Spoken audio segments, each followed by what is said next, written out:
બેસો. હમણાં આવ્યા? પ્રસાદ પછી લેશો?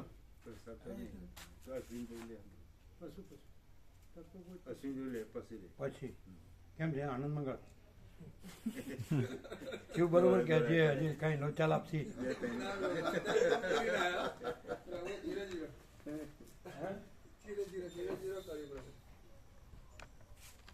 શું કર્યું? ધીરે ધીરે કરી રહ્યા. કમ્પ્લીટ કરી. એટલે હવે પાછું જવું નહીં પડે, સીધું હવે વર્ષે. કેવું કરી આવે? ધીરે ધીરે કરી નાખે. Zero zero.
ઓમ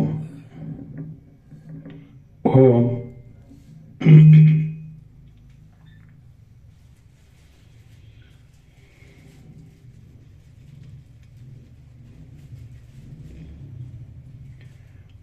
परम चिदाकाश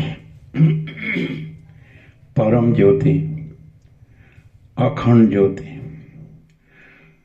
महाचिदाकाश स्वयं प्रकाश संपूर्ण प्रकाश पूर्ण ब्रह्म अनंत तेज घन अनंत चित घन परमाकाश केवल अनंत शुद्ध तेज घन परमाकाश अखिल आत्मा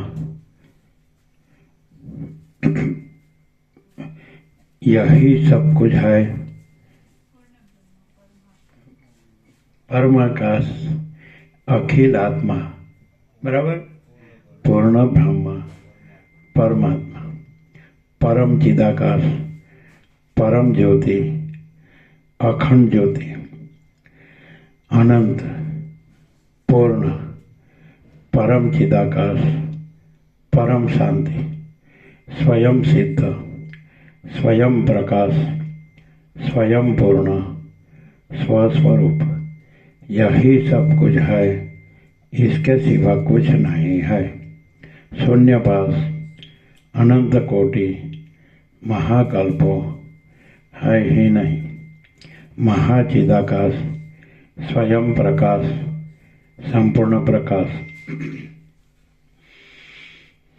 મહાચિદાકાશ જ્યોતિ અનંત અખંડ અભેદ મહાચિદાકાશ જ્યોતિ મહાતત્વ મહાસામાન્ય મહાચિદાકાશ સ્વસમેધ્ય સહજ નિર્વિકલ્પ મહાચિદાકાશ પરમ કૈવલ્ય પરમ શાંતિ પરમ ચિદાકાશ અનંત પૂર્ણ નિરપેક્ષ સત અનંત સંપૂર્ણ अपरिघ निर्भ्रांत निरपेक्ष वशिष्ठ राम उत्पत्ति प्रकरण राउंड 41मो राउंड।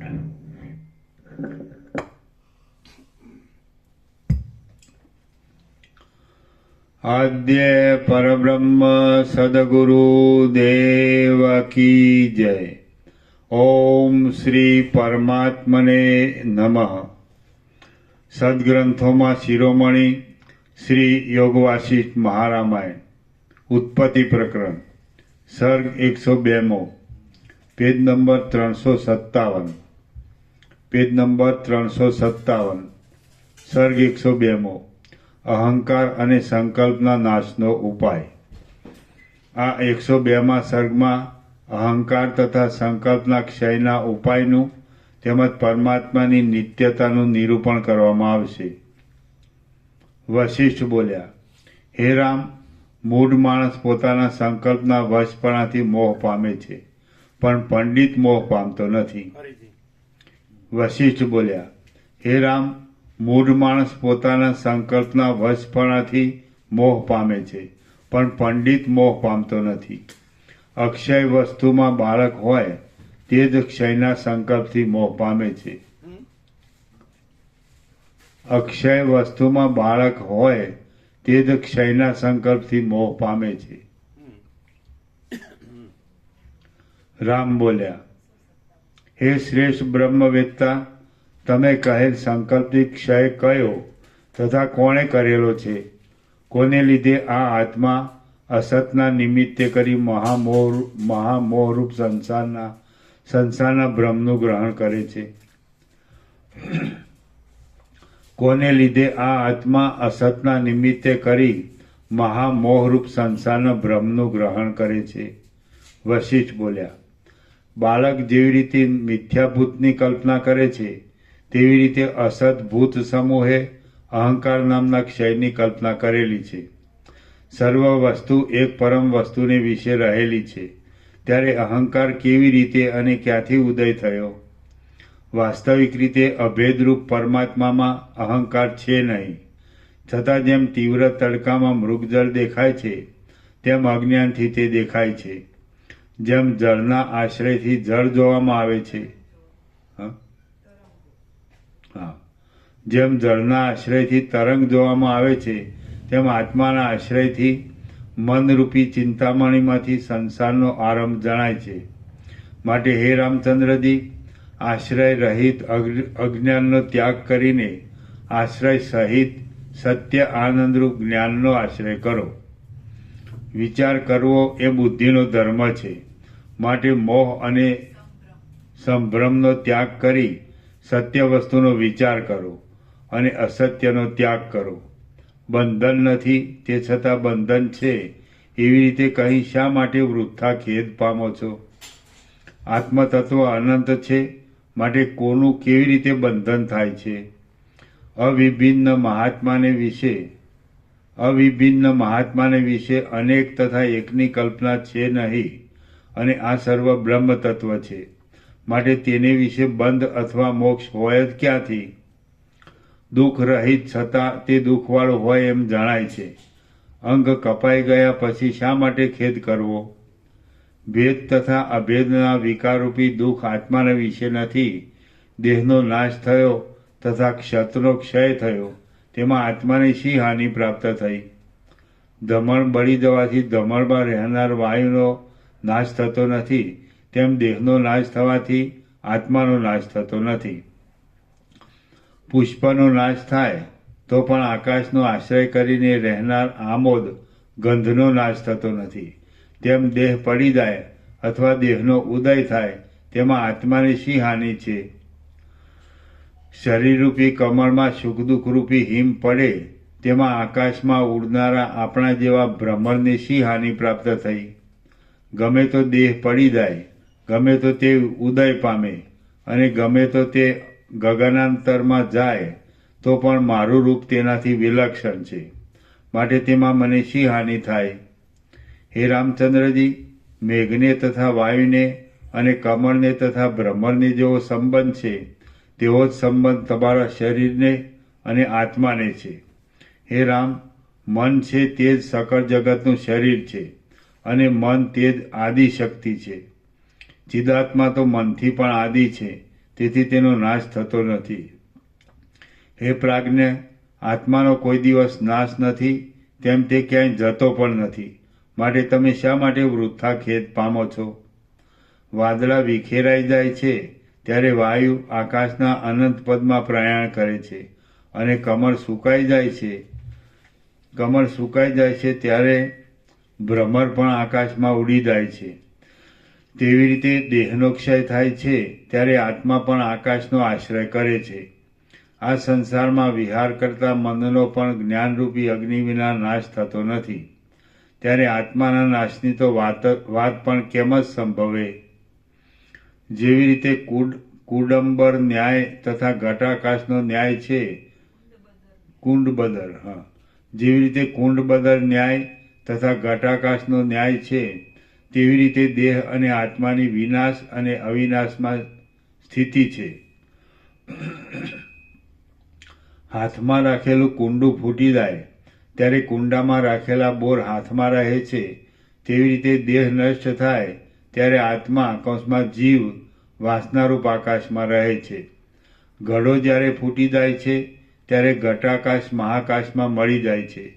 તેવી રીતે દેહનો ક્ષય થાય છે ત્યારે દેહી આત્મા નિરામય રહે છે. જંતુનો મનરૂપી દેહ દેશ અને કાળથી અંતરહિત છે અને મરણરૂપી લુગડાથી ઢંકાઈ જાય છે, માટે શઠ મનને વિશે શા માટે ખેદ કરવો? હે મહાબાહુ, મૂઢ માણસ દેશ તથા કાળના અદ્રશ્ય થવારૂપી મરણમાં શા માટે ભય રાખે છે? આત્માનો નાશ થયો એવું કોઈએ જોયું નથી. એટલા માટે હે રામચંદ્રજી, જેમ આકાશમાં ઉડનાર પક્ષી પાંખ આવ્યા પછી ઈંડાનો ત્યાગ કરે છે, તેમ તમે અહંકારરૂપી મિથ્યા વાસનાનો ત્યાગ કરો. રાગદ્વેષ વડે માનસી શક્તિ ઈષ્ટ તથા અનિષ્ટને બંધનરૂપ છે અને તે શક્તિથી સ્વપ્નની પેઠે ભ્રાંતિની વૃથા કલ્પના થાય છે. અવિદ્યા દુરંત મુશ્કેલીથી નાશ કરાય એવી છે, દુઃખને માટે વૃદ્ધિ પામી છે અને જાણવામાં આવે તેવી નથી. એ અવિદ્યા આ અસત જગતનો વિસ્તાર કરે છે. આકાશનું મલિન દેખાવું એ જેમ ઝાકળનો સ્વભાવ છે, તેમ આ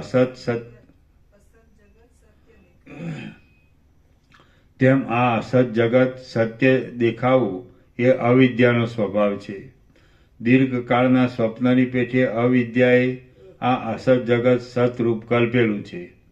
જેવી રીતે અનિર્મળ નેત્રને ભાવના માત્રથી આકાશમાં બે ચંદ્રનું કરતાપણું જણાય છે, તેવી રીતે મનને પણ ભાવના માત્રથી જગતનું કરતાપણું જણાય છે. હે રામ, સૂર્ય દેવતા પોતાના તાપથી બરફને ઓગાળી નાખે છે, તેવી રીતે તમે વિચારથી અવિદ્યાના સ્વરૂપનો લય કરો. સૂર્યના ઉદયથી હિમનો નાશ ન થાય તો તેના ઉદયમાં ઈષ્ટ સિદ્ધિ થતી નથી.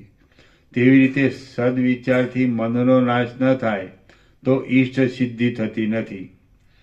જેમ ઇન્દ્રજાળ રચનાર અસુર અસત સુવર્ણનો મેઘ વરસાવે છે, તેમ તત્વ જાણવામાં ન આવી હોય તો અવિદ્યા અનર્થનો વિસ્તાર કરે છે. મન પોતાના નાશની ક્રિયા કરે છે અને આત્મસંહાર નામના નાટકમાં મન નૃત્ય કરે છે. ચિત્ત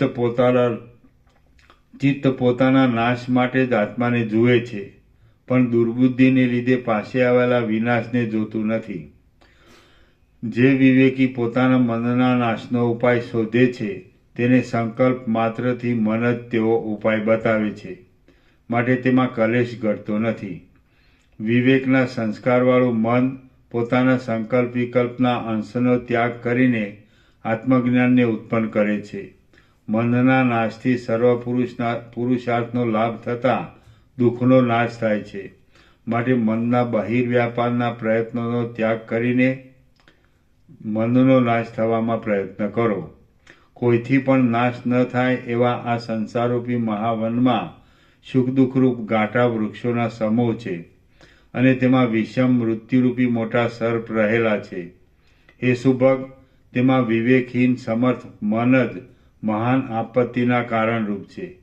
વાલ્મીકી મુનિએ ભરદ્વાજને આટલે સુધી કથા કહી એટલામાં તો દિવસ જતો રહ્યો. સૂર્ય આથમી ગયો અને મુનિઓની સભા વાલ્મીકીને પ્રણામ કરીને સાયંકાળના નિત્ય કર્મ કરવા સારું ત્યાંથી ઉઠીને સ્નાન કરવા ગઈ.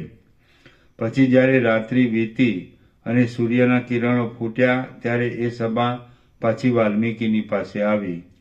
શ્રી યોગ વાસિષ્ઠ મહારામાયણમાં ઉત્પત્તિ પ્રકરણનો ઉપદેશકરણ નામનો સર્ગ 102મો સમાપ્ત. વાલ્મીકીનો 7મો દિવસ સમાપ્ત. સર્ગ 103મો.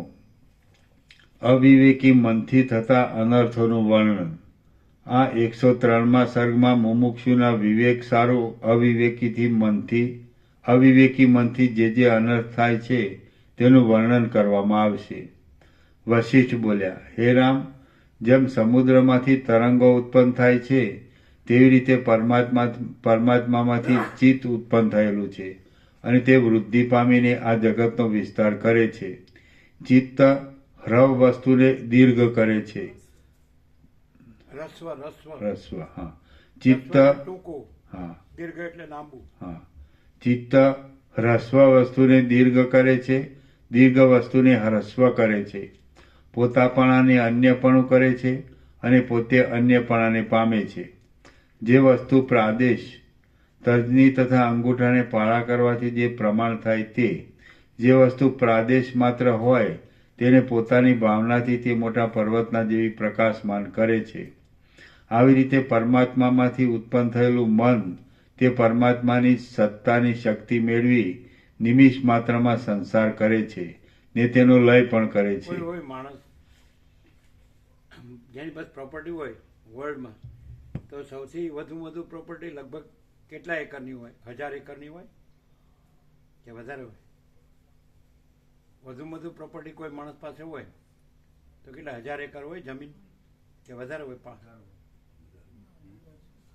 મેક્સિમમ?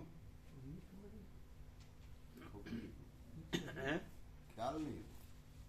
આ તો આશરે એમ હા, એવી તો હશે કે 2000 5000 એમ 3000 3000 એકર. એટલે એ શું કરે? ખેતી કે બાંધકામ? બાંધકામ કરે કે ના, ખેતી ફેક્ટરી કે એવું કરે? ખેતી કરે. ખેતી. 3000 એકરની ખેતી કેવી રીતે પહોંચી શકે? આધુનિક સાધનો હોય ને, બધું સાધનોથી થાય. અચ્છા. હા. હવે જે પરમાકાશ છે એમાં પૃથ્વી છે, ના, તો પછી 3000 એકરને સૌથી વધુ માને એ કેવું? ચાલો.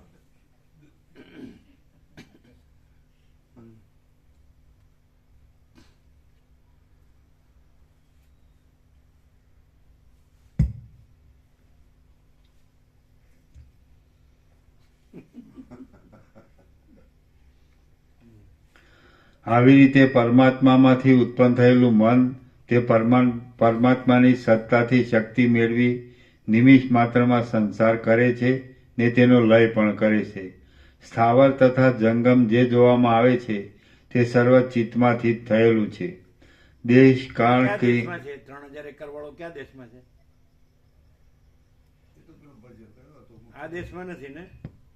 ના, ભારત દેશમાં નહીં.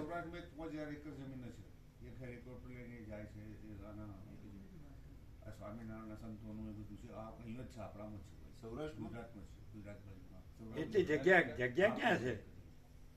એટલી જગ્યા ક્યાં છે? રશિયામાં હોય અહીંયા તો ના હોય.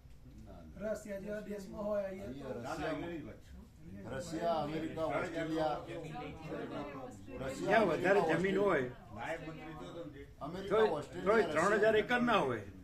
ઓસ્ટ્રેલિયામાં એવું છે કે જમીન વધારે ને માણસો ઓછા છે એમાં હોઈ શકે, બાકી તો બધા દેશમાં વસ્તી ઘણી છે. ના, અમેરિકામાં કેવું? આ દેશમાં તો ના હોય. આપણામાં નહીં, પણ પ્રભુ અહીંયા આ જે 3000 મૂકીએ છીએ એ તો આપણા દેશમાં આ પણ ક્યાં જગ્યા છે? એટલી જગ્યા જ ક્યાં છે? ના, પણ એ તો ટોચ મર્યાદા 3000 એકર તો હોય જ ના શકે. ટોચ મર્યાદા લાગી જાય. એ હોય પણ એના ટોચ મર્યાદા કેટલી છે? હવે તો ઓછી થઈ ગઈ પ્રભુ. કેટલી? 51 એકર કે એવું હતું. કેટલી છે ટોચ મર્યાદા? 60 વીઘા કે એવું 60. 51 એકર જમીન તો જ મર્યાદામાં પછી હા, આટલું હા, કરવાનું. બરાબર. કેટલી? 51 એકર. ચાલો. હમ.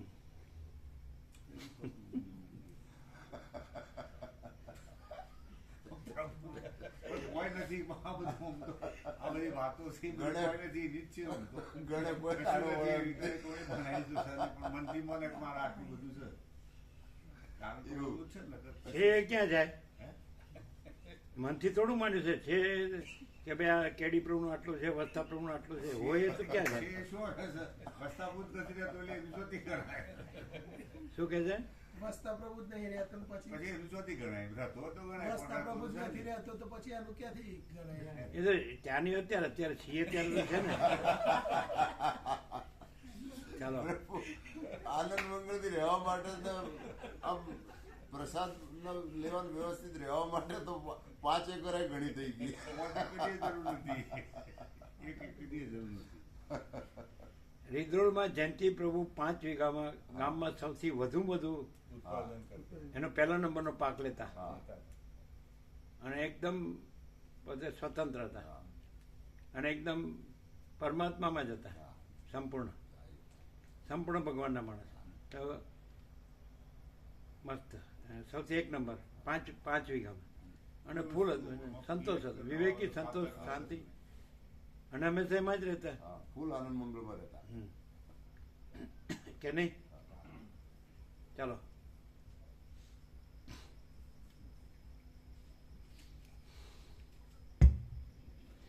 અમારે કાંઈ નથી એટલે આટલું બધું દુઃખ છે.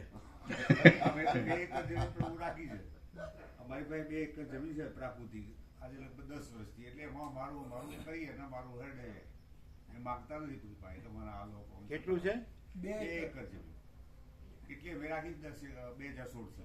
એટલે જ તમારે આનંદ મંગળ છે ને અમારે કાંઈ નથી એનું બધું દુઃખ છે. હા, ચાલો. તમારા ફરી વહેણા એ પ્રભુ છે. આમ તો વાત જ ના કરીએ કે અમારે બોલાય જ નહીં, પણ બોલ્યા એ ખોટું જ બોલ્યા છે. બોલી જ ના શકે. બોલતા એને આને બોલવાનું હે ને ચાલુ થઈ શું કહે છે? આમને કે બોલતા નથી પણ કે આને ખબર નહીં બોલવાનું કેમ ચાલુ થઈ ગયા. ગયું. પ્રભુ ચાવી ખોલી કાઢી. એ તો હોય તો બંધ આગળ પડાયું. તો આમ બોલે કારણ કે જમીનનો રસ્તો માણસ છે. એટલે પ્રભુએ ચાવી ખોલી કાઢી કે આવું કરું તો જ એ બોલે. હોય તો બંધ પડેલાનું ચાલુ થઈ જાય, ચાલુ પડેલાનું બંધ થઈ જાય. ચાલો.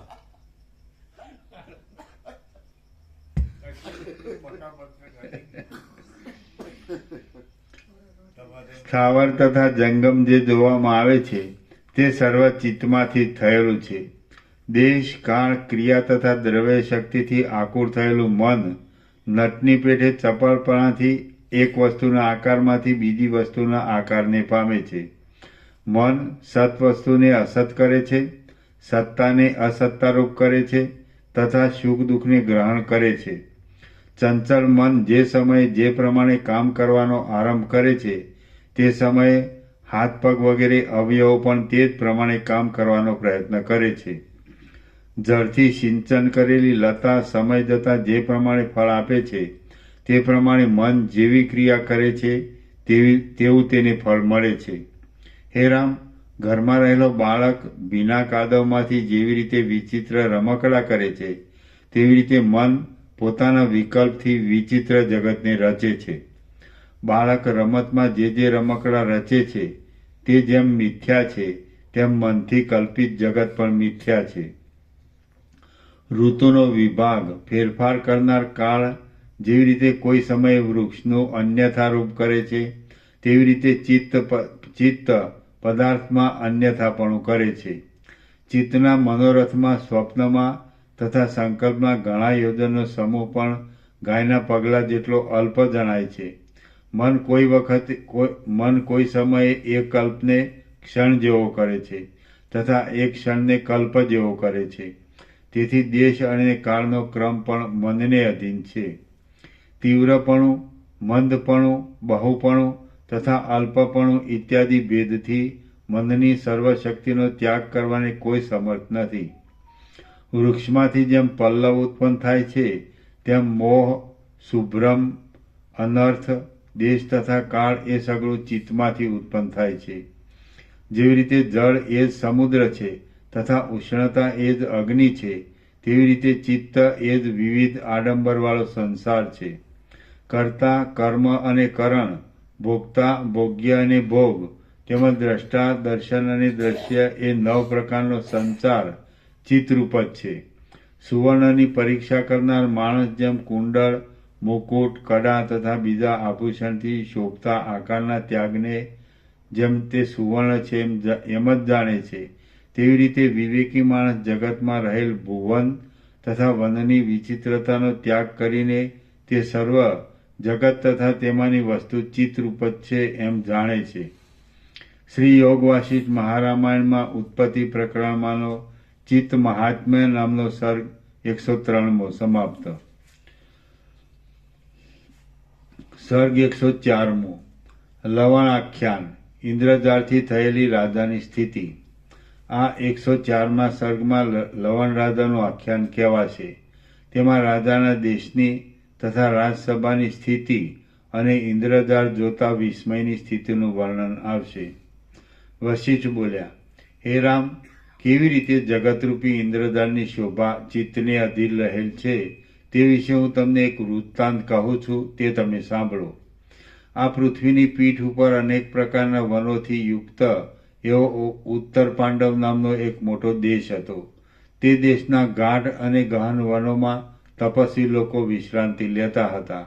ત્યાં ઉપવન તથા નગરમાં વિદ્યાધરની સ્ત્રીઓએ લતાના હિંડોળા બાંધેલા હતા. વાયુને લીધે કમળના કેસરાઓ ઉડતા હતા, તેથી પર્વત પિંગળા રંગના લાગતા હતા. ત્યાં પુષ્પના સમૂહરૂપી વનમાળાના ઘરેણાં શોભતા હતા. ગામની પાસેના આરણ્યમાં કરંજની મંજરીની કુંજમાં તેના ગુચ્છ લાગેલા હતા. ઊંચા વધેલા ખજૂરીના ઝાડથી ગામ ઢંકાઈ ગયા હતા તથા તેના શબ્દથી આકાશ શબ્દાયમાન થઈ રહ્યું હતું. પાકેલી ડાંગરના ક્યારા ઉત્કૃષ્ટ પીળામણીના વર્ણ જેવા શોભતા હતા. વન તથા જંગલમાં મયુરોના નાદ સંભળાતા હતા. સારસ પક્ષીના શબ્દથી આખું વન શબ્દ કરતું હોય એમ જણાતું હતું. તમાલના વૃક્ષોથી કાળા લાગતા પર્વતો કુંડળ રૂપે રહેલા હતા. વિચિત્ર પ્રકારના પક્ષીઓના સમૂહ કાકલી સ્વરથી શબ્દ કરતા હતા. નદીને કાંઠે પુષ્પવાળા પારીભદ્રના ઝાડથી રતાશ સવાયેલી હતી. ક્યારાનું રક્ષણ કરવા રહેલી કન્યાના ગાયનથી કામદેવનું હરણ થતું હતું. પુષ્પ તથા ફળને પૃથ્વી પર પાડવા માટે ચાલતા વાયુથી પુષ્પરૂપી મેઘ કંપતા હતા. મેરુ વગેરે પર્વતની ગુફા જેવા ગૃહમાંથી સિદ્ધ, ચારણ તથા બંદીગણ બહાર નીકળતા હતા. તેથી સ્વર્ગની શોભાનું પૃથ્વી ઉપર નિર્માણ કરેલું હોય એમ જણાતું હતું. કેળના વૃક્ષોના સમૂહથી બનાવેલા મંડપમાં કિન્નર તથા ગંધર્વગણ ગાયન કરતા હતા. મંદ પવનના શબ્દથી દેશની ઉત્કૃષ્ટતા જણાતી હતી તથા પુષ્પના સમૂહથી યુક્ત ઉપવનને લીધે દેશનો પાંડુ કાંઈક ધોળો ને પીળો વર્ણ જણાતો હતો. ઉપર પ્રમાણે શોભિતા દેશમાં પૃથ્વી ઉપર ઉદય પામેલો જાણે સૂર્ય હોય તેવી રીતે પરમ ધર્મવાળો તથા હરિશ્ચંદ્ર રાજાના કુળમાં ઉત્પન્ન થયેલો લવણ નામનો એક રાજા હતો. તે રાજાના યશરૂપી પુષ્પની રજ વડે પાંડુવર્ણના થયેલા શિખરવાળા પર્વતો જાણે ભસ્મ ચોળેલા શંકર હોય એવા શોભતા હતા. તેણે પોતાના ખડગથી શત્રુના સમૂહનો નિશેષ નાશ કર્યો હતો. તે રાજાના સ્મરણ માત્રથી તેના શત્રુને જ્વર આવતો હતો. જેવી રીતે લોકો હરિના ચરિત્રનું સ્મરણ કરે છે, તેવી રીતે પવિત્ર લોકો આર્ય લોકોનું પાલન કરવામાં ઉદાર સમારંભવાળા તેના ચરિત્રનું બહુ સ્મરણ કરતા હતા. મેરુ પર્વતના શિખરો પર દેવોના મંદિરમાં રહેલી અપ્સરાઓ પણ તે રાજાના ગુણનું ગાન કરતી હતી. અપ્સરાના ગાયનથી દેવોએ સાંભળેલા તે રાજાના ગુણગાનનું બ્રહ્મદેવના અભ્યાસી હંસો અનુકરણ કરતા હતા. તેની ઉદાર ચમત્કૃતિ અસાધારણ હતી. દીનતાનો દોષ સ્વપ્નમાં પણ તે રાજામાં સાંભળવામાં આવતો નહોતો. કપટને તો તે રાજા જાણતો જ નહોતો અને અવિનયપણું તેને નજરે પણ જોયું નહોતું. બ્રહ્મા જેમ અક્ષરમાળાને ધારણ કરે તેમ તેણે ઉદારતાને અંગીકાર કરી હતી. કોઈ એક દિવસ 2 પ્રહર દિવસ ચડ્યા પછી મોટી સભા ભરીને તે રાજા સિંહાસન ઉપર બિરાજ્યો. તે સભામાં આકાશમાં ચંદ્રમાની પેઠે સુખાસન ઉપર રાજા શોભતો હતો. સામંતની સેના ત્વરાથી સભામાં પ્રવેશ કરતી હતી. સુંદરીઓ ગાન કરતી હતી. સામંત લોકો સભામાં બેઠા હતા અને વીણાના મનોહર શબ્દો માણસના મનને આનંદ ઉપજાવતા હતા.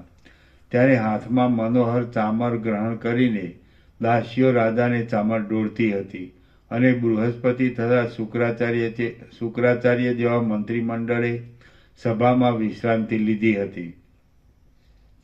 મંત્રી લોકો રાજ્યનું કામ ચલાવતા હતા અને કેટલાક નિપુણ માણસો દેશની વાતો કરતા હતા. એક બાજુ ઇતિહાસમય પવિત્ર પુસ્તકો વંચાતા હતા અને પાસે જ બંદી લોકો વિનયપૂર્વક પુણ્યકારક સ્તુતિ પાઠ કરતા હતા. ઉપર પ્રમાણે સભા ભરાઈ હતી.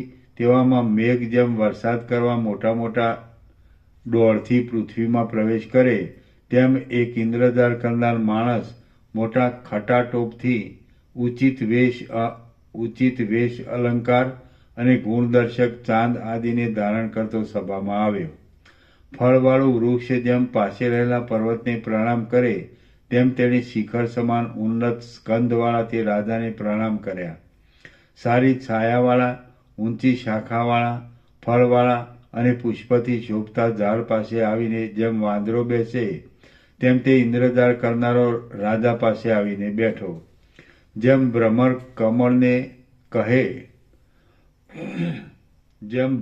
કમળને કહે તેમ ચપળ તથા અર્થના લંપટ તે ઇન્દ્રજાળ કરનાર માણસે ઊંચી કાંદવાળા તે રાજાને આ પ્રમાણે કહ્યું: હે વિભુ, આકાશમાંનો ચંદ્ર પૃથ્વી જુએ તેવી રીતે હું તમને એક મિથ્યા રમત બતાવું.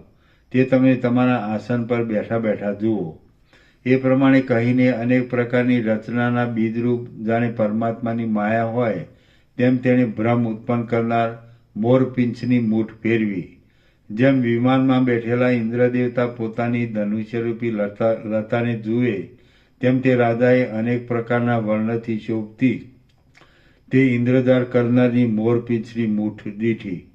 થોડી વાર થયા પછી ત્યાં જેમ તારાના સમૂહથી શોભિતા આકાશમાર્ગમાં મેઘ આવે તેમ તે સભામાં એક અશ્વનું પાલન કરનાર માણસ આવ્યો. દેવલોકમાં પ્રસન્ન થયેલા ઇન્દ્ર પાસે જેમ ઉચ્ચૈશ્રવા ઘોડો આવે તેમ સૌમ્ય તથા પરમ વેગવાળો એક ઘોડો તેને અનુસરીને ત્યાં આવ્યો. ઉચ્ચૈશ્રવા ઘોડા સાથેનો ક્ષીર સમુદ્ર જેમ ઇન્દ્ર કહે ઉચ્ચૈશ્રવા ઘોડા સાથેનો ક્ષીર સમુદ્ર જેમ ઇન્દ્રને કહે તેમ તે ઘોડાને ગ્રહણ કરીને તેનું પાલન કરનાર માણસે રાજાને આ પ્રમાણે કહ્યું કે હે મહીપતિ, આ ઘોડો ઉચ્ચૈશ્રવા ઘોડાની જેમ રત્નરૂપ છે અને એ વેગથી ચાલવામાં મૂર્તિમાન પવન જેવો છે. હે પ્રભુ, અમારા રાજાએ આ ઘોડો આપને ભેટ તરીકે મોકલ્યો છે, કારણ કે મોટા માણસને વસ્તુ અર્પણ કરવાથી શોભા વધે છે. આ પ્રમાણે બોલ્યા પછી જેમ મેઘની ગર્જના શાંત થાય પછી ચાતક મેઘને પ્રાર્થના કરે છે તેમ તે ઇન્દ્રજાળ કરનાર માણસે રાજાને કહ્યું કે હે પ્રભુ, જેવી રીતે પોતાના પ્રતાપથી અધિક શોભાવાળી પૃથ્વીમાં સૂર્ય દેવતા ફરે છે તેવી રીતે તમે આ સુંદર ઘોડા ઉપર બેસીને પૃથ્વીમાં વિહાર કરો. તેણે એ પ્રમાણે કહ્યું એટલે મયુર જેમ ગડગડાટ કરતા મેઘ તરફ દ્રષ્ટિ કરે તેમ તે રાજાએ ઘોડા તરફ દ્રષ્ટિ કરી. તેણે ક્ષણવાર ઘોડા તરફ દ્રષ્ટિ કરી. ત્યાં તો ઘોડાને જોતા જોતા એ રાજા ચિત્રમાં આલેખેલો હોય તેવો થઈ ગયો. પાન કરવાને તત્પર થયેલા અગસ્ત્ય ઋષિને જોઈને જેમ પ્રથમ ક્ષોભ પામેલો સમુદ્ર પોતાની અંદર રહેલા જળચર સહિત સ્થિર થઈ રહે, તેમ તે ઘોડાને જોતા આસન પર બેઠેલા રાજાના નેત્ર સ્થિર થઈ ગયા. રાગ રહિત મુનિ બ્રહ્માનંદમાં મગ્ન થઈને જેમ સમાધિમાં રહે તેવી રીતે 2 મુહૂર્ત સુધી તે રાજા આત્મામાં ધ્યાનથી આસક્ત હોય તેવી રીતે આસન પર બેસી રહ્યા. રાગ રહિત મુનિ બ્રહ્માનંદમાં મગ્ન થઈને જેમ સમાધિમાં રહે તેવી રીતે 2 મુહૂર્ત સુધી તે રાજા આત્મામાં ધ્યાનથી આસક્ત હોય તેવી રીતે આસન પર બેસી રહ્યા. તે સમયે પોતાના પ્રતાપથી બીજા બળવાનને જીતનાર આ રાજા કંઈક વિચાર કરે છે એમ ધારી સભાના કોઈ પણ માણસે તે રાજાને જાગ્રત કર્યા નહીં. છતાં ચંદ્રમાના સ્થિર કિરણવાળી રાત્રિઓ જેવી ચામર ડોળનારીને તે સ્ત્રીઓના ચામર માત્ર સ્થિર થઈ ગયા હતા. છતાં ચંદ્રમાના સ્થિર કિરણવાળી રાત્રિઓ જેવી ચામર ડોળનારી તે સ્ત્રીઓના ચામર માત્ર સ્થિર થઈ ગયા હતા. તે માટીના કરેલા કમળ કેસરાઓ સ્પંદ રહિત હોય છે તેમ ત્યાં વિસ્મયમાં મગ્ન થયેલા સર્વ સભાસદોની ચેષ્ટા બંધ પડી ગઈ હતી. જેવી રીતે વર્ષા ઋતુ વીત્યા પછી મેઘની ગર્જના શાંત થાય તેવી રીતે સભાસ્થાનમાં માણસોનો કોલાહલ શાંત થઈ ગયો. દૈત્યની સાથેના સંગ્રામમાં જેમ દેવો ચિંતામાં ડૂબી ગયા હતા તેમ સંદેહરૂપી સાગરમાં મગ્ન થયેલા રાજાના મંત્રીઓ ચિંતામાં ડૂબી ગયા. આમ આસન ઉપર બેઠેલા રાજાના નેત્ર સ્થિર થઈ ગયા હતા. ત્યારે વિસ્મયના ઉત્સાહ રહિત થયેલા અને ભય તથા મોહથી ખેદ પામેલા તે જનસમૂહની કાંતિ કરમાઈ ગયેલ કમળના વન જેવી જણાવા લાગી. શ્રી યોગ વાસિષ્ઠ મહારામાયણમાં ઉત્પત્તિ પ્રકરણનો નૃપ વ્યામોહ નામનો સર્ગ 104મો સમાપ્ત. સર્ગ 105મો. લવણ રાજાનું મોહથી સ્વસ્થ થવું. આ 105મા સર્ગમાં મોહમાંથી સ્વસ્થ થયેલા રાજાને સભાસદોએ મોહનું કારણ પૂછ્યું. તેથી રાજાએ ઉત્તર આપવાનો આરંભ કર્યો એટલું કહેવાશે. વશિષ્ઠ બોલ્યા, હે રામ, ત્યાર પછી વર્ષા ઋતુના જળથી મુક્ત થયેલ કમળ જાગૃત થાય તેવી રીતે રાજા 2 મુહૂર્ત પછી જાગ્રત થયા. જેમ ભૂકંપ થતી વખતે પર્વત સમગ્ર વન તથા શિખર સહિત કંપવા લાગે તેમ આસન ઉપરથી આભરણ સહિત રાજાનો દેહ કંપવા લાગ્યો. ત્યાર પછી પાતાળના દિગ્ગજ ચલાયમાન થવાથી ક્ષોભ પામેલા કૈલાસ પર્વત પડી જવા માંડે તેવી રીતે જાગ્રત થયેલો તે રાજા કંપ થયાથી આસન પરથી પડી જવા લાગ્યો. તે સમયે પ્રલયથી ક્ષોભ પામેલા મેરુ પર્વતને પાસેના પર્વતો ધારણ કરી રાખે તેવી રીતે સભામાં તેની પાસે રહેલા માણસોએ રાજાને ભુજ વડે ધારણ કરી રાખ્યો. આમ ચિત્તમાં વ્યાકુળ થયેલો તે રાજાને આગળ રહેલા મંત્રીઓએ ઝાલી રાખ્યો. તેથી તેની શોભા સમુદ્ર તરંગથી વ્યાકુળ થયેલા ચંદ્રના જેવી થઈ રહી.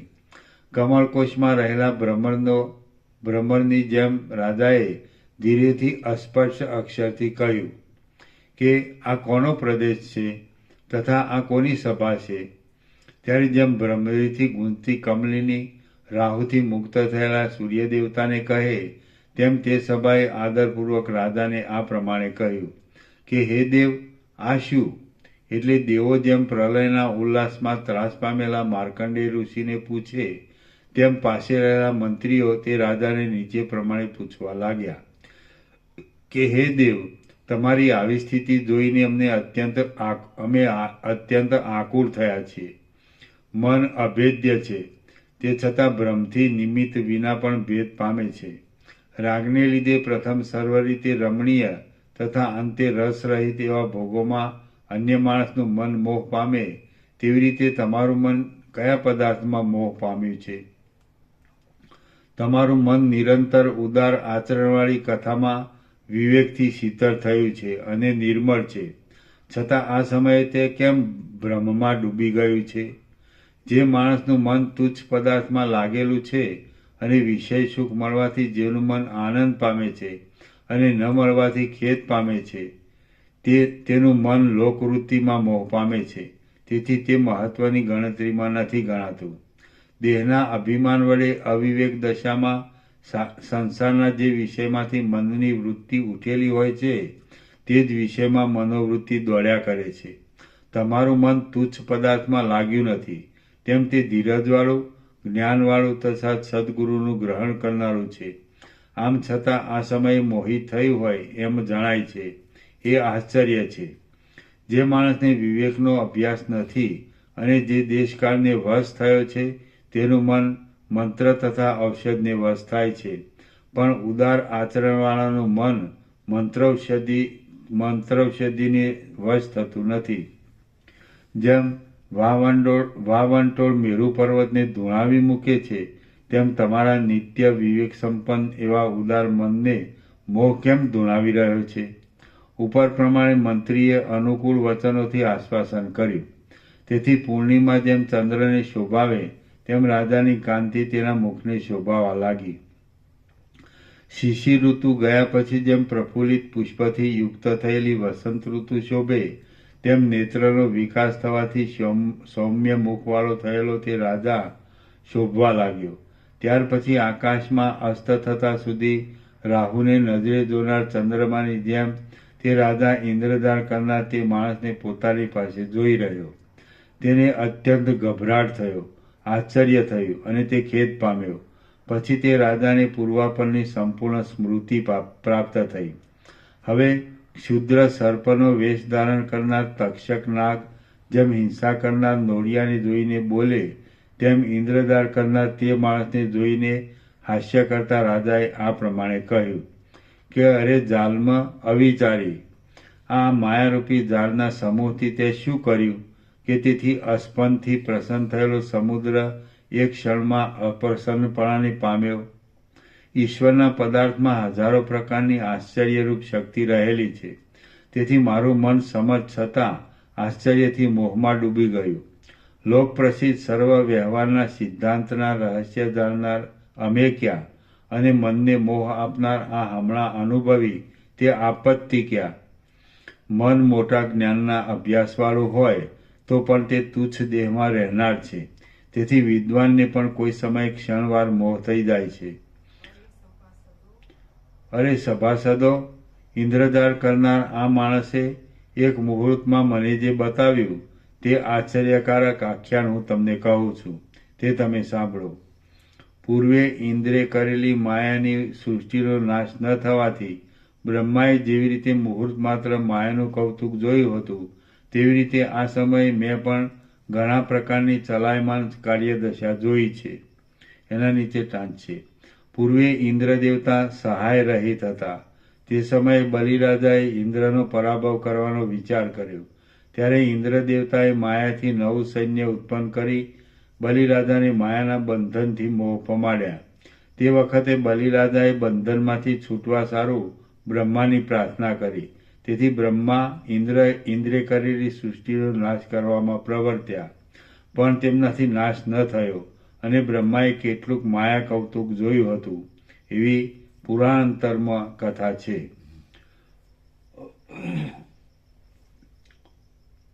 એટલું કહીને સભાસદો વૃત્તાંત સાંભળવાને ઉત્સાહવાળા હતા. તેથી રાજાએ નીચે પ્રમાણે આશ્ચર્યકારક વૃત્તાંતનું વર્ણન કરવાનો આરંભ કર્યો. રાજા બોલ્યો, આ સમયે અનેક પ્રકારના પદાર્થથી વ્યાપ્ત હ્રદ, નદ, શહેર અને પર્વતથી આકુળ અને કુલ પર્વત તથા સમુદ્રથી યુક્ત એવી આ પૃથ્વીમાં આ મારો દેશ વૈભવથી યુક્ત છે. શ્રી યોગ વાસિષ્ઠ મહારામાયણમાં ઉત્પત્તિ પ્રકરણનો રાજા અવબોધ નામનો સર્ગ 105મો સમાપ્ત. સર્ગ 106મો.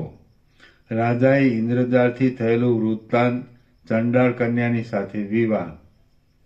આ 106મા સર્ગમાં ઘોડા પર બેસી રાજા વનમાં ગયો. ત્યાં ચાંડાળ કન્યા સાથે ઠરાવ કરી તેને ઘેર જઈ ચાંડાળ કન્યા સાથે રાજાએ વિવાહ કર્યો એટલી કથા કહેવાશે. રાજા બોલ્યો, હે સભાજનો, અનેક પ્રકારના વન તથા નદીથી યુક્ત આ દેશ જાણે આ પૃથ્વીમંડળનો નાનો ભાઈ છે.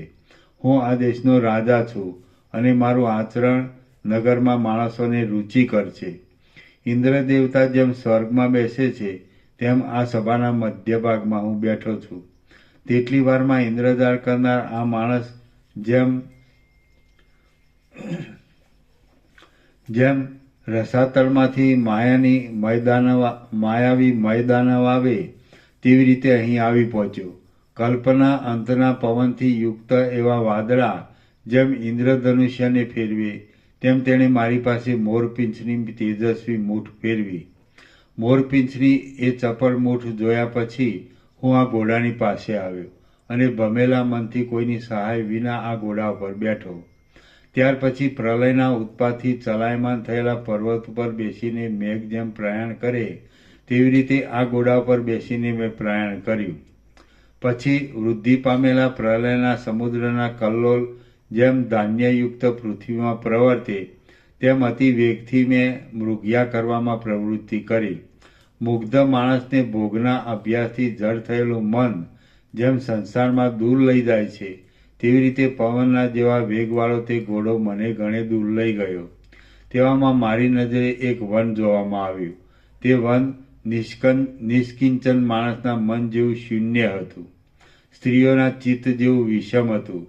પ્રલય અગ્નિથી બળી ગયેલા બ્રહ્માંડના જેવું ભયંકર હતું અને તે પક્ષી વિનાનું, દૂષર શીતવાળું અને વૃક્ષ તથા જળ વિનાનું હતું.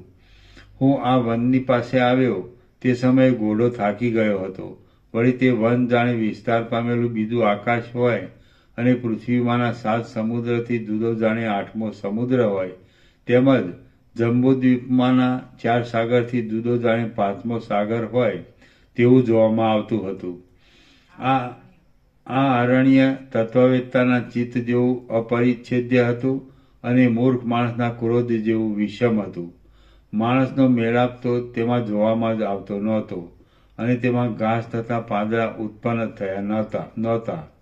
અન્ન, ફળ તથા બાંધવ વિનાની દરિદ્રતા પ્રાપ્ત થવાથી જેમ સ્ત્રીના ચિત્તમાં ખેદ થાય તેમ તે અરણ્યમાં પડવાથી મારા મનમાં ખેદ થયો. તેમાં પ્રકાશ પામતી મૃગજળની નદીથી દિશાના મુખ પુરાઈ રહેલા છે એવા તે વનમાં હું સૂર્યાસ્ત થતા સુધી ફર્યા કર્યો. ત્યાર પછી વિવેકી માણસ સંસારનો ત્યાગ કરે તેવી રીતે અતિ કષ્ટથી તે વનનું ઉલ્લંઘન કરી હું આગળ ચાલ્યો.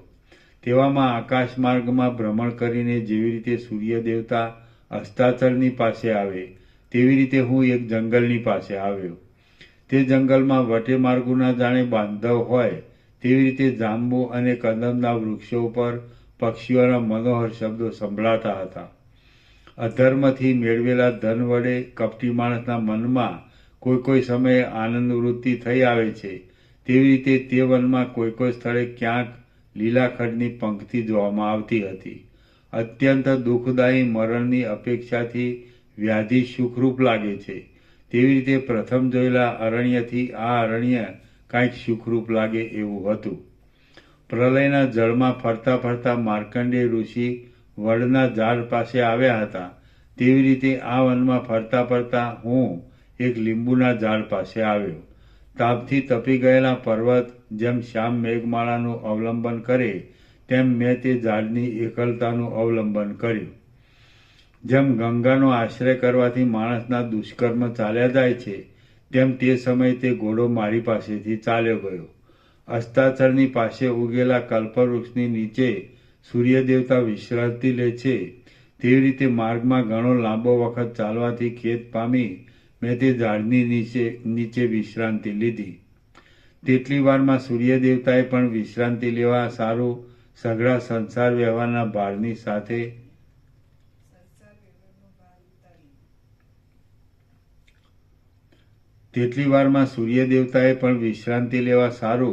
સઘળા સંસાર વ્યવહારના ભાર ઉતારીને હસ્તાચળનો આશ્રય કર્યો.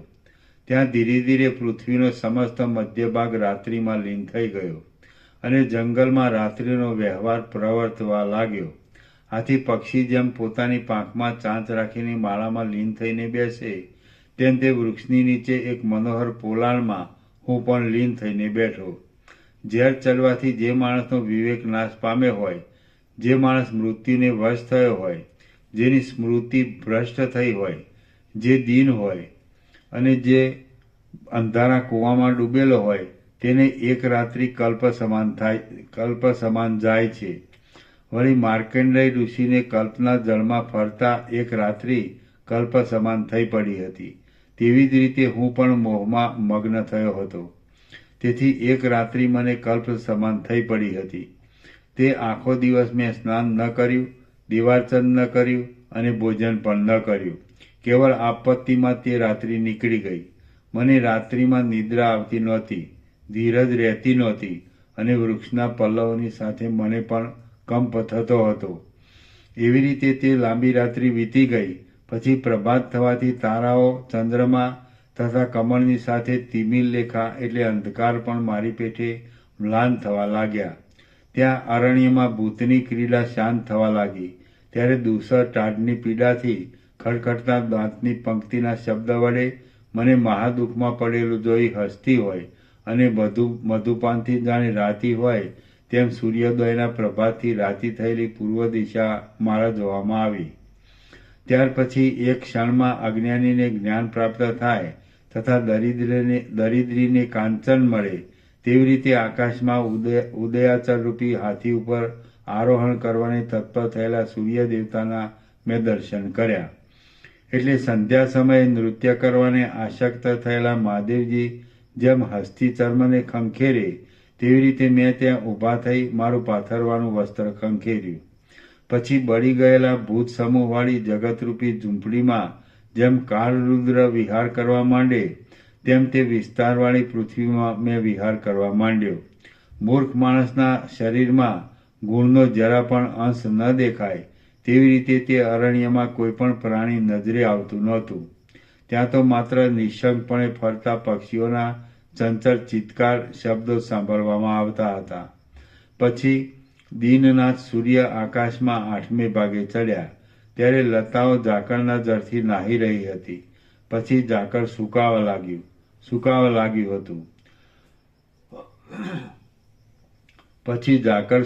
લાગ્યું હતું. તેવામાં હાથમાં અમૃતનો કુંભ ધારણ કરનાર સ્ત્રી વેશધારી વિષ્ણુ ઉપર જેમ દાનવની દ્રષ્ટિ પડી હતી તેમ વનમાં ફરતા રાંધેલા ભાતનું પાત્ર ધારણ કરનાર એક કન્યા ઉપર મારી દ્રષ્ટિ પડી.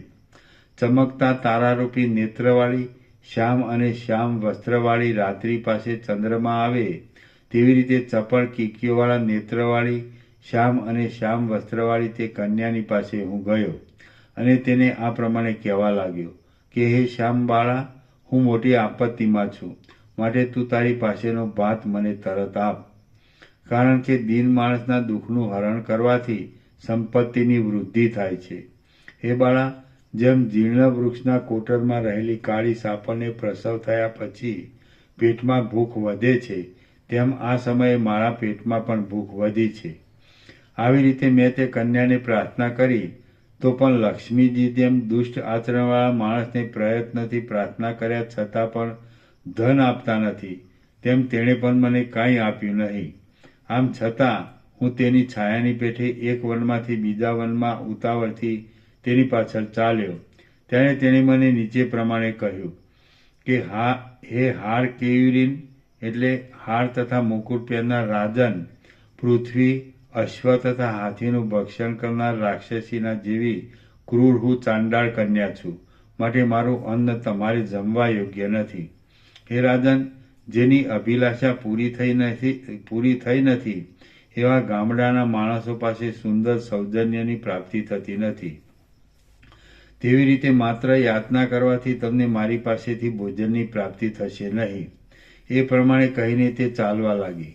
તે પગલે પગલે ખેલ કરતી હતી, લતાકુંજમાં સંતાતી હતી અને કટાક્ષ આદિ લીલાઓથી પોતાનો અભિપ્રાય સૂચવતી હતી. તે બોલી, તમે જો મારા પતિ થાઓ તો આ ભોજન હું તમને આપું. કારણ કે પામર મનુષ્ય સામાન્ય સ્નેહ વિના અર્થથી ઉપકાર કરતો નથી. સ્મશાનમાં જેવી રીતે ભૂત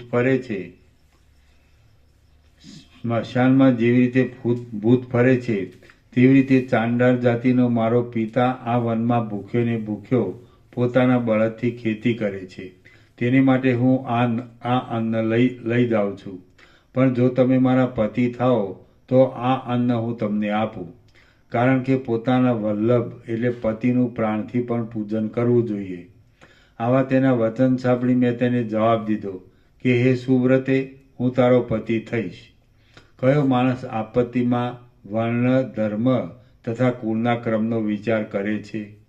મારો આવો વચન સાંભળીને પૂર્વે જેમ સ્ત્રી વેશધારી વિષ્ણુ ભગવાને અમૃતના કુંભમાંથી અર્ધ અમૃત ઇન્દ્રને આપ્યું હતું, તેમ તે કન્યાએ પોતાના ભાતમાંથી અડધો ભાત મને આપ્યો.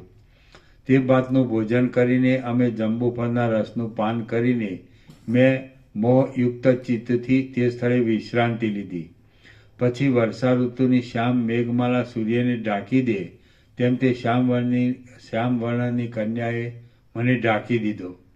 જાણે હું બહાર રહેલો પ્રાણ હોઉં તેમ તે મને હાથ પકડીને પોતાના પિતાની પાસે લઈ ગઈ. ત્યાર પછી જેમ યાતના નરક પાસે જાય તેવી રીતે તે દુષ્ટ આકૃતિ તથા દુષ્ટ આરંભવાળા તેમજ પુષ્ટ શરીરવાળા અને ભય આપનારા પોતાના પિતાની પાસે ગઈ. પછી ભ્રમરમાં આસક્ત થયેલી ભ્રમરી જેમ પોતાના શબ્દથી પોતાનો અભિપ્રાય જણાવે તેમ મારામાં આસક્ત થયેલી તે કન્યાએ તે ચંડાળને મારા સંબંધી પોતાનો અભિપ્રાય જણાવ્યો અને કહ્યું કે હે તાત, તમને રૂચે તો આ માણસ મારો પતિ થાય.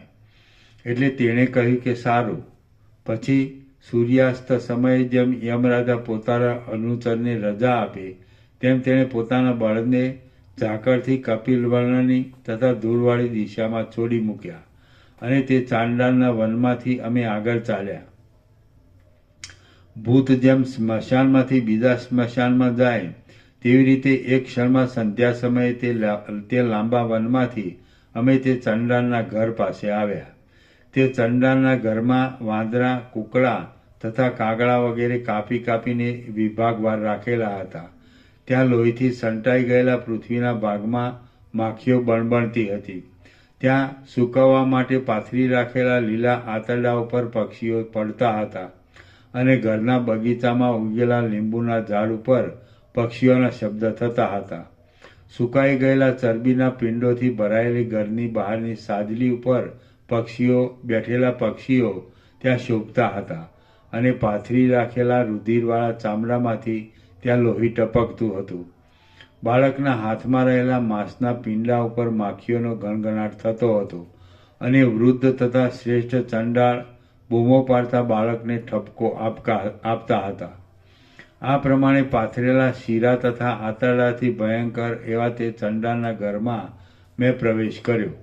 માનો યમરાજાના અનુચરોનો ભૂત સમૂહ જેમાં મરણ પામેલા છે એવા જગતમાં પેઠા પછી તે નવા સસરાના ઘરમાં કદરીદલની પીઠ ઉપર અત્યંત આદરથી પાથરી આપેલા આસન ઉપર મેં સ્થિતિ કરી. મારી સાસુ આંખે કાણી હતી. તેણે આ મારો જમાઈ છે એમ કહી મારો સત્કાર કર્યો. ત્યાર પછી વિશ્રાંતિ લીધા પછી કાળિયાર મૃગચર્મનું આસન કરી માણસ દુષ્કૃત ભોગવે તેવી રીતે ચાંડાળને યોગ્ય ભોજનનો મેં આહાર કર્યો.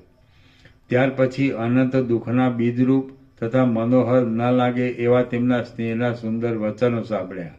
ત્યાર પછી કેટલેક દિવસે આકાશ તથા નક્ષત્ર વાદળા રહિત હતા ત્યારે ચાંડાળના ઉત્સવને ઉચિત એવો મધ્ય તથા માસનો સમારંભ કર્યો અને તેમને ઉચિત એવા વસ્ત્ર અને વૈભવ સહિત તે ચંડાળે ભય આપનારી પોતાની કન્યાનો મારી સાથે વિવાહ કર્યો. માનવ કાળા પાપે નરકની ભયજનક યાતના આપી. આ વિવાહના ઉત્સવમાં બ્રહ્મહત્યા વગેરે દુષ્કૃત્યના સમૂહ પોતે શબ્દ કરતા હોય તેવી રીતે મહામદિરાના આસરથી મત થયેલા ચંડાળો મનોહર સંગ્રામના શબ્દનો પણ તિરસ્કાર કરે તેવી રીતે વિલાસથી મોટા ભયજનક શબ્દો કરતા હતા. શ્રી યોગ વાસિષ્ઠ મહારામાયણમાં ઉત્પત્તિ પ્રકરણનો ચાંડાલી વિવાહ નામનો સર્ગ 106મો સમાપ્ત. સર્ગ 107મો ચંડાળ દશામાં રાજાએ ભોગવેલા દુઃખોનું વર્ણન. આ 107મા સર્ગમાં લવણ રાજા ચંડાળને ઘેર 60 વર્ષ સુધી રહ્યો અને તેટલો લાંબો વખત ચંડાળને ઉચિત કૃત્યથી પોતાનું જીવન ગયું એ વાત સભા સમક્ષ કહે છે. રાજા બોલ્યા,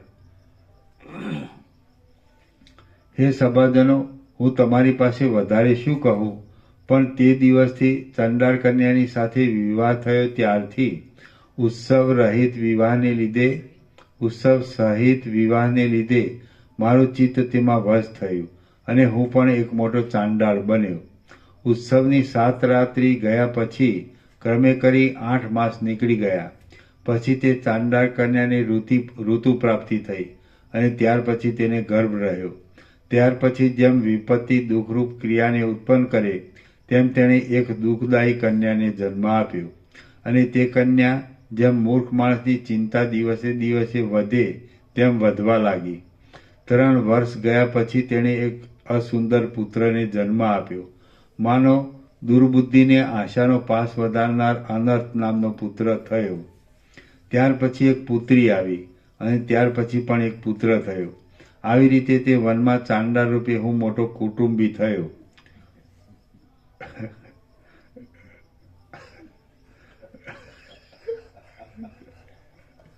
કેમ શું થયું? લંગર લોબું થયું.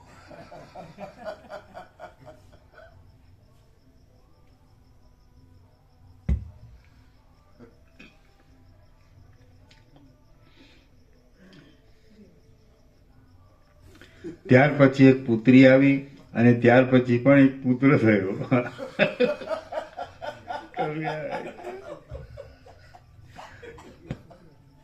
હું શું કરું? મારે લખેલું આવે, હું શું કરું એમાં?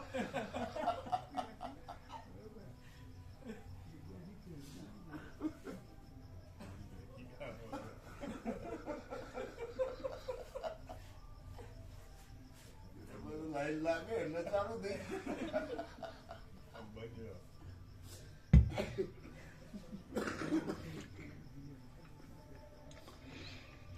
આવી રીતે તે વનમાં ચાંડાળ રૂપે હું એક મોટો ઊંચો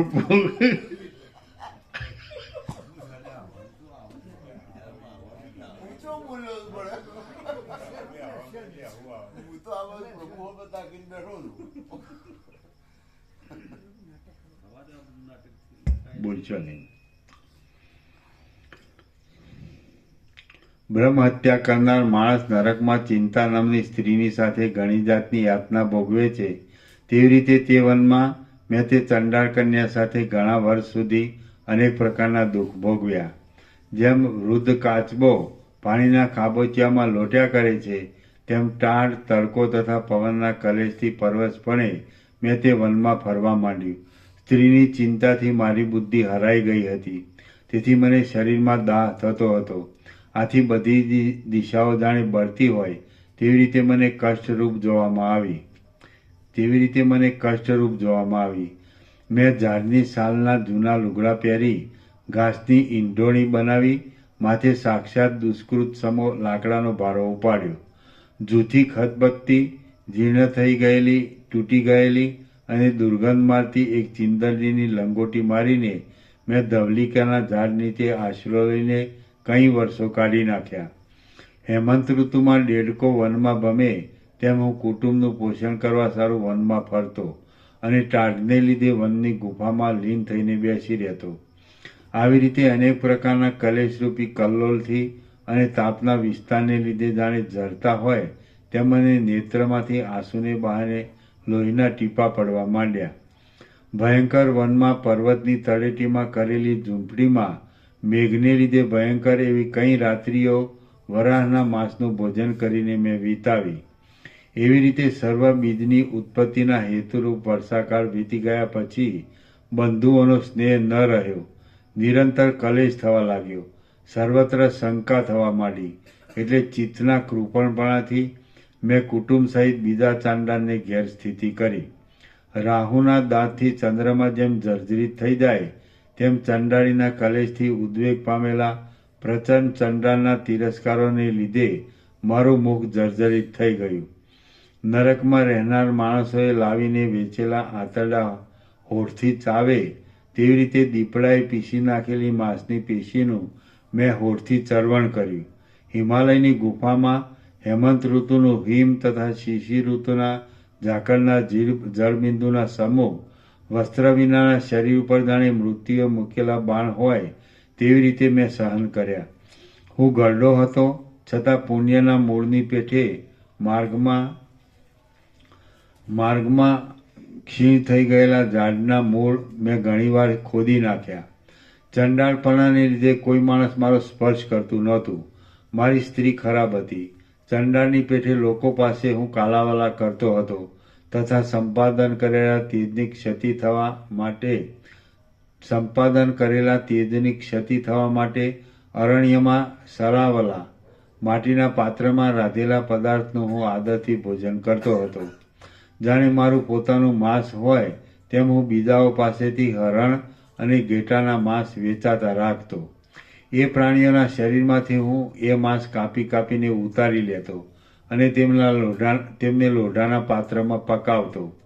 પછી જાણે હજારો જન્મોથી ઊભા થયેલા પાપ જેવા એ માંસને હું વધારે લાભ મેળવવા સારું વિંધ્ય પર્વતની ચાંડાલ ભૂમિમાં વેચતો. અપવિત્ર મળમૂત્રથી ભરેલું તથા વેચતા બાકી રહેલું માંસ હું તે ચાંડાળની ભૂમિમાં સુકાવવા માટે પાથરી રાખતો હતો. રવરવ નરકમાં પડેલા માણસની પેઠે મારી અતિ દુર્દશા થયેલી હતી. વિંધ્ય પર્વતની ગાઢ જાડી મારું પોષણ કરનારી હતી અને સંધ્યાકાળ એ કંદમૂળ તથા માંસ ભેગું કરવામાં વિઘ્નરૂપ છે તો પણ હું તેનો દ્વેષી હતો. કૌંસમાં સંધ્યા સમયે માંસ તથા કંદમૂળ ભેગું કરવાનો નિષેધ છતાં હું સંધ્યા સમયે પણ તે ભેગું કરતો હતો. આવી જાતની સ્થિતિમાં મારી દ્રષ્ટિએ કોદાળી એ મારો સાચો સ્નેહી મિત્ર હતો. હું લાકડીઓ મારીને કૂતરા વગેરેને હાંકતો હતો અને દૈવેચ્છાથી પ્રાપ્ત થયેલા સ્ત્રી પુત્રાદિકને કોદરા વગેરે ગામઠી અન્નોથી પોષતો હતો. પવનથી યુક્ત વરસાદના ઝાપટાથી થતા સુકાયેલા પાંદડાના ખડખડાટવાળા ઝાડ નીચે મેં વગડાના વાંદરાની સાથે રાત્રિઓ વિતાવી. તે સમયે ટાળથી મારા દાંત પણ કડકડતા હતા અને મને સોયની અણી જેવા રૂવાડા ઊભા થતા હતા. ભૂખને લીધે મારું પેટ ક્ષીણ થઈ ગયું હતું. તેથી હું માંસના ટુકડા માટે વર્ષા ઋતુમાં પડતા મેઘના બિંદુનું મોતીના કણની પેઠે ગ્રહણ કરતો હતો. વનમાં ટાળથી દાંત કડકડતા હતા. આંખ મીંચાઈ જતી હતી અને સ્ત્રીની સાથે સવારે કજિયો થતો હતો. કાળા મેષના જેવા મેલા શરીર વડે હું ભૂતના બંધુના જેવું આચરણ કરતો હતો અને હાથમાં બડીશ એટલે માછલા પકડવાનો કાંટો લઈને હું નદી કાંઠે ફરતો હતો. કલ્પાંત સમયે જગતનો નાશ કરવા માટે પાશને ધારણ કરનાર યમરાજાની પેઠે મેં ઘણા દિવસ ઉપવાસ કરીને તરતમાં મારી નાખેલા મૃગના વક્ષસ્થળનું ભક્ષણ કર્યું. સ્મશાનમાં મારો વાસ હતો. રુધિરના પ્રેમમાં હું મત હતો અને સ્મશાનનું બલિદાન તેમજ માંસ વગેરે અપવિત્ર પદાર્થ ખાવામાં મને પ્રીતિ હતી. આથી માતાના સ્તનના દૂધ જેવું કાંઈક ઉષ્ણ અને તત્કાળ પ્રાપ્ત થયેલા રુધિરનું મેં પાન કર્યું. વૈતાલો જેમ ચંડિકાના ભયથી નાસી જાય તેવી રીતે તે મારા ભયથી નાસી જતા હતા. સ્ત્રી પુત્રમાં થતી આશા જેમ બંધનમાં વધારો કરે છે તેમ મૃગ તથા પક્ષીઓના બંધન માટે હું વનમાં ઝાડ પાથરતો હતો. માયામય સૂત્રધારથી મેં દિશાઓના પક્ષીઓને જર્જર કરી નાખ્યા હતા. આ મારી આવરદા દુરાચરણમાં ગઈ અને આવી જાતના દુષ્ટ કર્મમાં પણ મેં મારા મનને અવકાશ આપ્યો. વર્ષા ઋતુની નદીની જેમ મારી આશા વૃદ્ધિ પામવા લાગી અને કરબ એટલે સર્વનું ભક્ષણ કરનાર એક જાતના જનાવર અને કરબના ભયથી સર્પ દૂર નાસી જાય તેવી રીતે મારી બુદ્ધિ ચારે બાજુ દોડવા લાગી. સર્પ પોતાની કાચડીનો ત્યાગ કરે તેવી રીતે મેં દેહમાંથી દયાનો ત્યાગ કર્યો. ઉનાળાના અંતે આકાશ કાળા મેઘનો અંગીકાર કરે તેવી રીતે સુખથી ક્રોધરૂપી બાણનો વરસાદ કરનાર તથા દુષ્ટ શબ્દથી નાદ કરનાર ક્રૂરતારૂપી મેઘનો મેં અંગીકાર કર્યો. મારી પાસે નિરંતર વિકાસ પામનારી તથા નષ્ટ ન થનારી દુર્ગંધીનો લોકોએ ત્યાગ કર્યો. ખાબોચિયા જેવી દુષ્ટ મંજરીનો અંગીકાર ખાબોચિયા જેવી રીતે દુષ્ટ મંજરીનો અંગીકાર કરે છે તેવી રીતે મેં આપત્તિનો અંગીકાર કર્યો હતો. અમુક કાળે અમુક પદાર્થ ભોગવવો એવી નિયતિરૂપ નરકની પૃથ્વીમાં વૃષ્ટિથી ધાન્ય વધે છે તેવી રીતે મોહરૂપી વૃષ્ટિથી વૃદ્ધિ પામનારી દુષ્કર્મના બીજની મુઠ્ઠીઓ મેં વાવી દીધી હતી. ભૂત પ્રાણી માત્રમાં નિર્દયપણાથી યમરાજ ફરે છે તેવી રીતે હું હાથમાં જાળ લઈને વિંધ્ય પર્વતની ગુફામાં નિર્દયપણે મૃગના સમૂહમાં ફરતો હતો. શેષનાગ ઉપર જેમ ભગવાને શયન કર્યું હતું તેમ વિવેકનો ત્યાગ કરી હું ચમરીના કંઠ ઉપર મસ્તકને વિશ્રાંતિ આપી શયન કરતો હતો. મારા વસ્ત્રો અને ચરણો ચંચળ હતા. હું રાડો પાડતો હતો તથા મારું શરીર ભૂખરું હતું. આથી તે શરીર જાણે ઝાકળથી ઢંકાયેલી વિંધ્યાચલની કોઈ જળમય ગુફા હોય તેવું જણાતું હતું. વરાહ જેવી રીતે પૃથ્વીને ધારણ કરે તેવી રીતે ગ્રીષ્મ ઋતુમાં ઘણી જુવાળી કંથા મેં મારી કાંધ ઉપર ધારણ કરી હતી. વનમાં ઉત્પન્ન થયેલા અગ્નિથી પ્રાણીનો દાહ થાય તેવી રીતે હું કલ્પના અગ્નિથી જગતનો નાશ કરનાર કાળની ગતિને અનુસરીને રહ્યો હતો. વિષયી પુરુષની જેમ ક્ષય વગેરે રોગની ઉત્પત્તિ થાય છે તથા દુરાગ્રહી માણસની જેમ વેર તથા કલહરૂપી અનર્થની ઉત્પત્તિ થાય છે તેમ તે ચંડાળ અવસ્થામાં મારી સ્ત્રીએ સુખ દુઃખરૂપી સંતતિની ઉત્પત્તિ કરી. આવી રીતે જો કે હું રાજા મારા પિતાનો એકનો એક પુત્ર હતો તો પણ 60 વર્ષ ચંડાળ દશામાં મેં કાઢ્યા. હે સભાસદો, આવી રીતે કાળાંતર દુષ્ટ વાસનારૂપી બંધનની મને પ્રાપ્તિ થઈ હતી. તે ચંડાળ દશામાં કોઈ સમયે હું બૂમો પાડતો હતો, વિપત્તિના સમયમાં રુદન કરતો હતો, ક્ષુદ્ર અન્ન ખાતો હતો અને એ હત્યારા ચંડાળવાસમાં રહેતો હતો. શ્રી યોગ વાસિષ્ઠ મહારામાયણમાં ઉત્પત્તિ પ્રકરણનો આપદ વર્ણન નામનો સર્ગ 107મો સમાપ્ત. થયો ટાઈમ?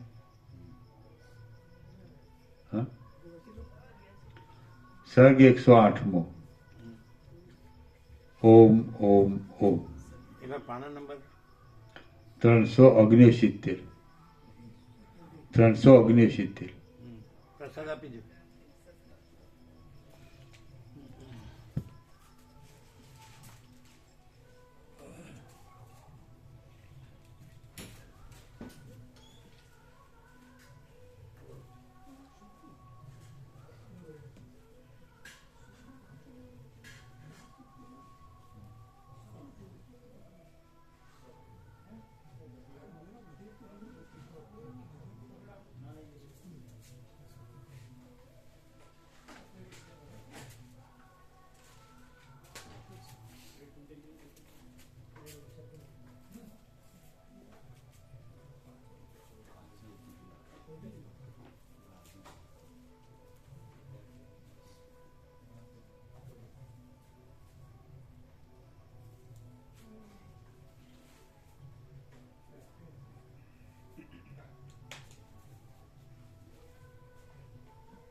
પગ નથી થતા? ઊભા કરવો પડે તો બધું કાંઈ નથી થતું.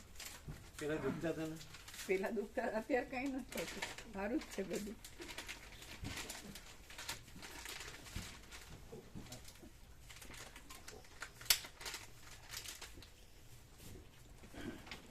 માણસામાં બીજું કોઈ મળ્યું નહીં હોય ને?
કેમ છે હવે? સારું પ્રભુ.